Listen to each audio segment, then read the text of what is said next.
outrage growing as new details emerge from the millions of newly released Justice Department records on convicted sex offender Jeffrey Epstein.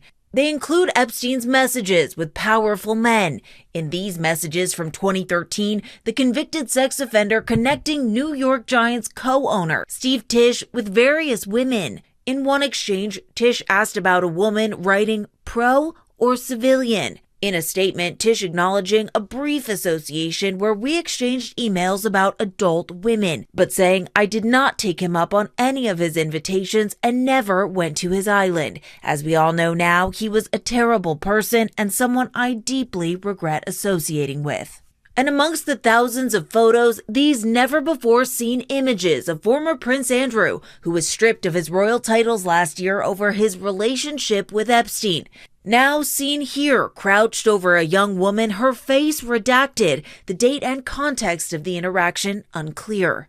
Representatives for Andrew have not responded to a request for comment. Now, even UK Prime Minister Keir Starmer is calling for Andrew to testify, saying, I have always said anybody who has got information should be prepared to share that information in whatever form they are asked to do that. And new information unearthed on what exactly law enforcement knew about Epstein's crimes, including this stunning prosecution memo and draft indictment written nearly 2 decades ago.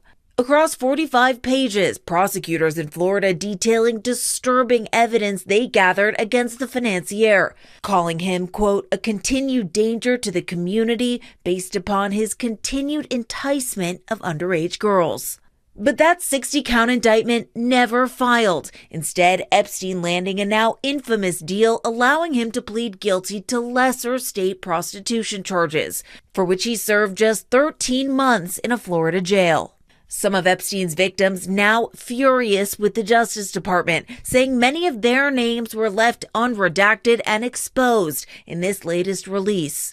Epstein survivor Charlene Rochard telling me the Justice Department has once again violated their privacy.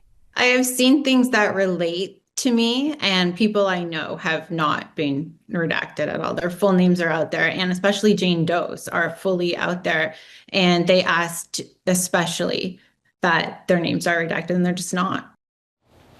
Now, the Justice Department said they did work with victims for those redactions and are encouraging them to reach out if they have any concerns. But lawmakers have questions, too, including the bipartisan pair who spearheaded this effort to release the files in the first place. They're now asking the Justice Department for a full look at those unreleased files, though there is no word yet on when that might happen. And you said there are 3 million still outstanding. Certainly, that the Justice Department said they couldn't release for various reasons, whether that's concerns about child sex abuse material or victim information, but still millions of pages that lawmakers now say they want to see to make sure that DOJ is complying. It is also deeply concerning. All right, Olivia, thank you so much.